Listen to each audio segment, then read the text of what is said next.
Pisces, your self-worth all comes down to self-talk. So you've got to own and champion your self-worth in your thoughts and your responses to yourself. That's what you have to do. So you're going to catch yourself thinking about it in a poor way, being snarky to yourself, assuming the worst, worrying, half empty versus half full. You're going to catch your mind. This is all about talking about yourself. So your thoughts either build yourself up or your thoughts break yourself down.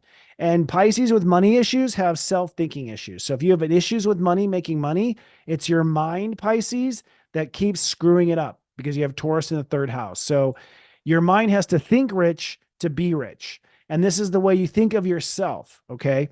Another thing to be really important about, because Pisces have a lot of karma, if you think defensively all the time, if you're always defending yourself, that's a lack poverty thinking. And so I found that Pisces, first of all, are born often feeling guilty and feeling attacked because they're processing a lot of karma.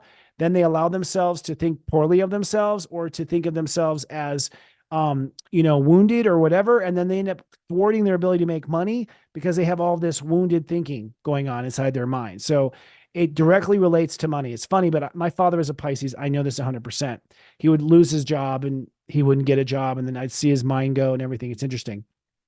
Now, with the Pluto square at 2 degrees, what's going to trigger that self-talk realization is inner faith. It'll be an issue around inner faith that reveals how your mind can take you down the rabbit hole and throw you under the bus. So it's an inner faith issue. You do need to have greater faith. You do. And faith is an emotional thing. So when you feel faith, you don't have intellectual thoughts of faith. So something's going to come up where the faith will trigger the self-talk that then triggers the self-worth that then triggers the money. Okay.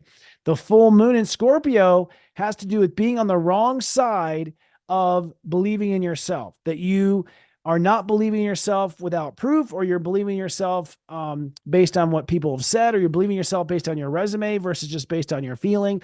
So the full moon's a real wake-up call about how you sometimes don't believe in yourself the way you're meant to believe in yourself. And then that leads to the self-talk, and the self-talk leads to self-worth, and self-worth leads to the money. Okay. This is the house that Jack built.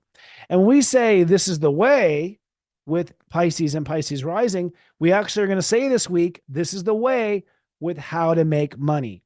So Pisces are going to figure out, maybe in this horoscope right here, you just understood it with the metaphysics, you're going to realize what your money issues are, and you're going to realize exactly how to go about making the money you deserve. And I do think that this is the end of major money issues for Pisces this week, which is huge, because I think Pisces have subconsciously sort of punished themselves in their own thoughts, and as a result have suffered financially. It's serious.